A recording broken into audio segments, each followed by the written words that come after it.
Okay, today I'm here in Arlington and I thought I'd do a video of an actual hail damage assessment on this house. The homeowner is selling the house. Inspectors said that there's some damage. So I'm going to go through the process. We're going to start out with the gutters and screens and show you what an adjuster typically looks for when they're assessing hail damage. So collateral damage, as they call it, is going to be damage to gutters, screens, downspouts. You can see right there, I chalked this one, and you can see that little bump poking out in the gutter showing a hailstone hit it, pushing out on the gutter. And here's another one on a downspout. If I zoom in on this one, you can see this one is pushing in because the hail hit it from the outside, whereas on the gutter, the hail probably hit the roof, slides down, and hits the inside of the downspout to create that outward protrusion. And right here we have some pretty clear damage on a window screen. So this is a west-facing screen. Obviously when the hail comes down, it doesn't just hit a roof, it's going to hit the roof, gutter, screens.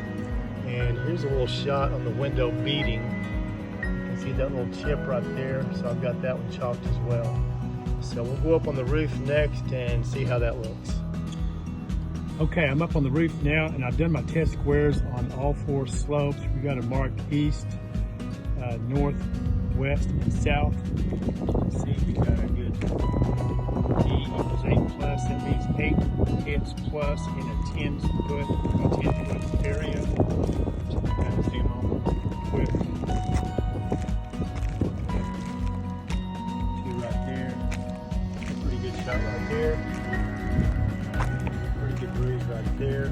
So again, the hail doesn't just hit the roof, it's going to hit the roof. Metal. This is a heavy duty metal, but it's still dented. So this one is gasket, it's a soft metal. So you can see this one really did it. Same thing with the soft aluminum, really did it up. So we just do that slope by slope. To the north side we had 10 plus hits. Zoom in on them, there's a pretty good shot right in the valley. One right there. And the reason we mark all 4 slopes is because some carriers now, there's 2 more, I didn't even mark them, so there's so many here, it was pretty obvious. But some carriers will actually, what they do call slope the roof, meaning they don't total the whole roof, they just try to replace sections of the roof.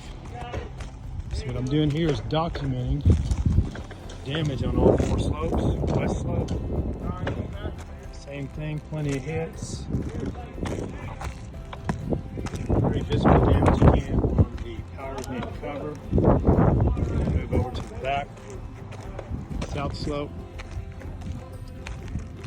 If you notice, I got a couple of different colors of chalk here. There's no reason for that, except that I ran out of the blue, and then I ran out of the pink, so I got pink, purple, and blue. But anyway, the point is, the damage is circled, it's evident, and we have good documentation to provide this homeowner with the estimate to show their adjuster when they show up. Some more soft vent damage and a broken skylight. So you can see right there, crack, crack, 3 cracks. The one on the other side is, there's 2 skylights here. The other one is a newer skylight, so it's not broken. So there you go. There's a damage assessment on a roof. We'll be submitting an estimate on this one. And this hopefully will give you some information on how adjusters look at the roofs when they do their assessment. So you can ask them what their criteria is before they ever get up there. So hopefully you can let your roofer know what they need to see. A couple of ridge hits here too that I didn't mention. There. 2 more there. Sorry, I forgot the ridge. Anyway, so you'll know what to be armed with when your adjuster shows up. So hope that helps and see you on the next one. Okay, still here. Actually, almost forgot this. This is a point unrelated to the hail damage. This is a dryer exhaust vent. And if I zoom in underneath it, you can see all of that dryer vent literally clogging up this dryer vent completely. So I've got to note that we will replace this with the proper vent. It's called a gooseneck vent with a little flapper valve that opens and closes to let the air and vent out. And you can clean them out much easier than this one. I actually did a video of this a couple of months ago, so if anybody has trouble drying their clothes, but the dryer seems to be okay, be sure to check out this exhaust vent on your roof and see if you got something like this going on. There you go.